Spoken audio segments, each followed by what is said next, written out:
Exercise 11.5ல 18th sum 1 by x minus 1 into x plus 2 the whole square. இது மாதிரி வந்துருச்சு அப்படின்னு சொன்னாவே கீழே இருக்கிறது நம்ம என்ன பண்ணுவோம், ஒரே நம்பரை மாற்றோம்னா நடுவில் ப்ளஸ் ஓ மைனஸ் வந்துச்சுன்னா அதனோட எதிரெண் போட்டு நம்ம பெருக்குவோம். ஆனால் இப்போ நான் இன்ட்டுன்னு வந்துச்சுன்னா அதை பகுதி பின்னங்களாக நம்ம பிரிக்கணும். பகுதி பின்னங்களாக பிரிக்கணும் அப்படின்னு சொன்னால் இங்கே இருக்கிற எக்ஸினுடைய வேல்யூ வந்து நம்ம பார்க்கணும். அப்போது பகுதி பின்னங்களாக பிரிக்கணும். அது பகுதி பின்னங்களாக பிரிக்கிறதுக்கு எக்ஸினுடைய வேல்யூ பார்க்கணும். இங்கே எக்ஸின் அடுக்கு 2 இருக்குது, இங்கே எக்ஸின் அடுக்கு 1 இருக்குது. ஸோ எக்ஸின் அடுக்கு 3 வேணும் நமக்கு. அப்போ எக்ஸின் அடுக்கு 3 வேணும்னா நம்ம 3 இதோ வந்து போட போகிறோம். ஏ பி சி 3 போட போகிறோம் சாமி. இங்கே ஸ்கொயர் இருக்கிறதுனால ஃபஸ்ட்டு இருக்கிறது ஏ பை எக்ஸ் மைனஸ் 1ன்னு வச்சுக்கலாம், ப்ளஸ் பி பை 2 முறை வரணும். அதில் ஒரு முறை நான் பிக்கு எடுத்துக்கிறேன் எக்ஸ் ப்ளஸ் 2, சிக்கு சேர்த்து எடுத்துக்கிறேன் x plus 2 the whole square.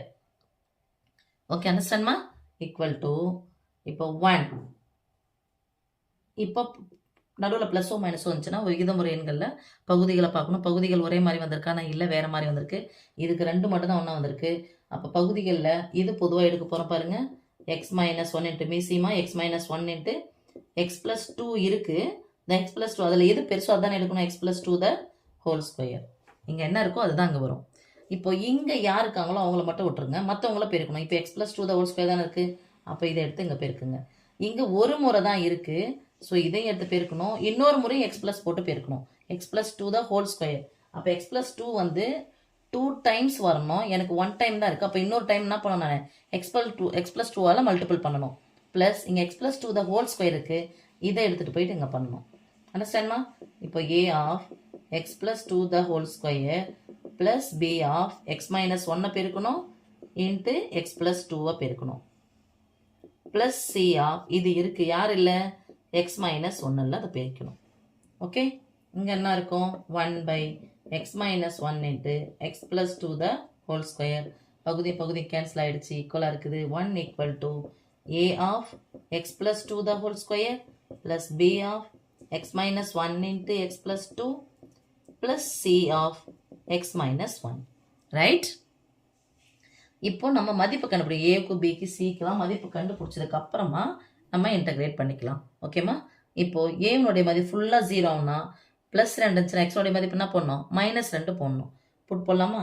Put x equal to -2. கமா இங்கே எக்ஸே கிடையாது. அப்படின்னா ஒரு 1 ஈக்குவல் டு இது ஃபுல்லாக 0 ஆகிடும். இங்கே -2 போட்டால் இதனால இது ஃபுல்லாக 0 ஆகிடும். இது ரெண்டுமே 0 ஆகிடும். இங்கே யார் மட்டும் இருப்பாங்க, சி ஆஃப் எக்ஸுக்கு பதில் என்ன போட்டோம், -2 -1. This implies 1 equal to c of -3 -2 -1 சேர்த்தா -3.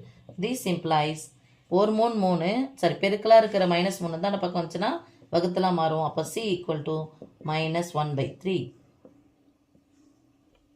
அடுத்தது போட் எக்ஸ் ஈக்குவல் டு எது நம்ம 0 ஆக்க போகிறோம் அப்படின்றது. இங்கே -2 போட்டாச்சு. இங்கே பாருங்கள் -1 வந்துச்சுன்னா 1 போடணும், +1. அப்போ எக்ஸுக்கு பதிலாக +1 போடுங்க.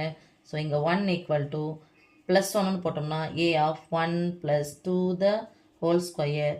இங்கே +1 போட்டால் இது ஃபுல்லாக 0 ஆகிடும், +1 போட்டால் இது ஃபுல்லாக 0 ஆகிடும்.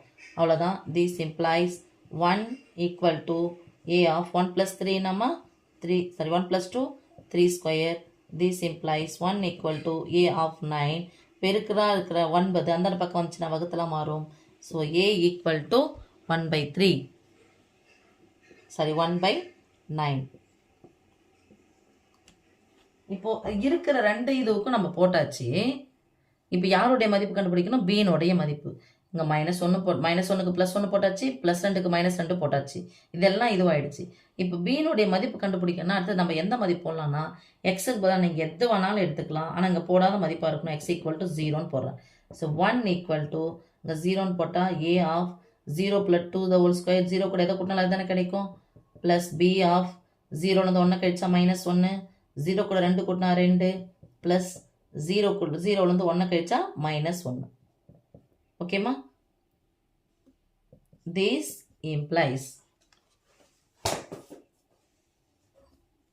1 ஈக்குவல் டு ஏ ஆஃப் ஏவுக்கு பதிலாக மதிப்பு போட்டுக்கலாம் 1 எல்லாம் ஏ ஆஃப் 4ன்னு போடுறேன். ஏ ஆஃப் 4 2 ஸ்கொயர்னாலா minus B or B minus B. நான் எத்தனை பி ஓ 2 ஃபஸ்ட்டு பிரிக்கலாம். 2b வருமா? ஓகே சாமி, 2b மைனஸ் 4c சி. எனக்கு யாருடைய மதிப்பு தேவை? பியினுடைய மதிப்பு தேவை. பியினுடைய மதிப்பு எதில் இருக்கணும்? ப்ளஸில் இருக்கணும். அப்போ அந்த மைனஸாக இருக்கிற 2b இந்தாண்ட பக்கம் வந்தால் ப்ளஸ்ஸாக மாறிடும். இந்த ப்ளஸ்ஸாக இருக்கிற ஒன்று அந்தாண்ட பக்கம் போச்சுன்னா மைனஸாக மாறிடும். இப்போ மதிப்பு எடுத்து போட்டுக்கலாம். ப்ளஸ் 2b ஈக்குவல் டு ஏக்கு பதிலாக 1/9 இன்ட்டு 4. இது வந்துருச்சு, அம்புக்குறி போட்டாவே இது இங்கே இல்லைன்னு அர்த்தம். அப்படியா இருக்காங்க மைனஸ் சி. சியினுடைய மதிப்பு மைனஸ் 1/3. அப்போ மைனஸ் சியினுடைய மதிப்பு ப்ளஸ் 1/3.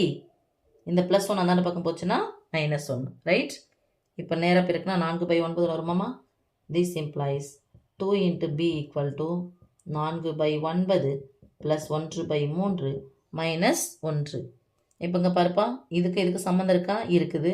என்னது? 3னுடைய மடங்கு தான் 9. அப்போ இதை 3ஆல் பெருக்கினா 9 வந்துடும். அப்போ இதை நான் என்ன பெருக்கணும்? 3ஆல். பகுதியை 3ஆல் பெருக்கினால் தொகுதியை 3ஆல் பெருக்கணும். இது எதுவுமே கிடையாது. அப்போ 9 எடுத்து அப்படியே பெருக்குங்க. This employs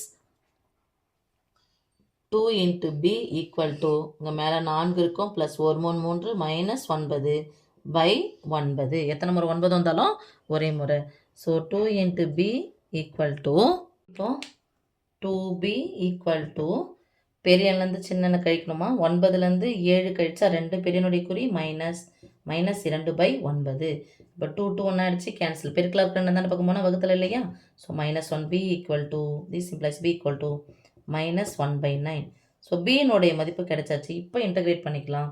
integration 1/x - 1 into x + 2 the whole square into dx equal to ஏவுக்கு பதிலாக என்ன வேல்யூ? 1/9 வெளியே எடுத்துக்கலாம்.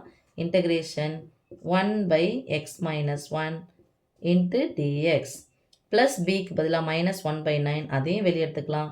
Integration 1/x + 2 into dx plus சிக்கு பதிலாக என்ன கிடச்சிருக்குன்னு பாருங்கள், -1/3 integration 1/x + 2 the whole square into dx. இங்கே எல்லாமே பை பவர் 1ன்னு வந்துச்சுனாவே log xக்கு போயிடும். பவர் 2ன்னு வந்துச்சுன்னா என்ன பண்ணும்? இது 1 குறையும். இதை மட்டும் தனியாக போட்டுடலாம், இதுக்கலாம். இந்த இன்டகிரேஷன் பண்ணி தனியாக போட்டு பாருங்கப்பா. x + 2 பவர் -2ன்னு போடுமா? இதை இன்டகிரேட் பண்ணனா வரும், அடுக்கில் 1 கூட்டி பை அப்படியே அதை என்ன போடுறோமோ அதை போட போகிறோம், ரைட்? அதான formula. x power n + 1/n + 1 தான் இன்டகிரேட் பண்ணால். அப்போது x + 2 த ஹோல் பவர் -1 வரும், பை -1 வரும். ஸோ எந்த ஒரு எண்ணையும் 1ஆல் வகுத்து அதே என்ன கிடைக்கும்? அந்த குறி வந்து முன்னாடி இருக்கிறது மாறப்போகுது. அப்போ அந்த மைனஸ் வந்து என்ன மாறிடும்? ப்ளஸ்ஸாக மாறிடும். பவர் பவர் மைனஸில் இருக்கிறனால எங்கே வந்துடும்? கீழே வந்துடும். அப்போ x + 2ன்னு மட்டும் கிடைக்கும், ரைட்? அதுதான். ப்ளஸில் வந்துருச்சுன்னா 1 கூட்டி பை போடுங்க. மைனஸில் வந்துருச்சு அப்படின்னு சொன்னால் 1 என்ன பண்ணிடணும்? குறைச்சிடணும். அப்போ 1/9 இன்ட்டு log x - 1 இன்டகிரேட் பண்ணால் 1/x இன்டகிரேட் பண்ணானது log x -1/1 into log of x + 2. Okay, இப்போ தான் சொன்னேன், இங்கே அடுக்கு பையில் இருக்குதுன்னு சொன்னாவே குறியை மாற்றுங்க. ப்ளஸ் 1/3 இன்ட்டு அடுக்கு 1 குறைச்சிடுங்க, பையில் இருந்தால் 1/x + 2 ப்ளஸ் சி. ஓகேம்மா?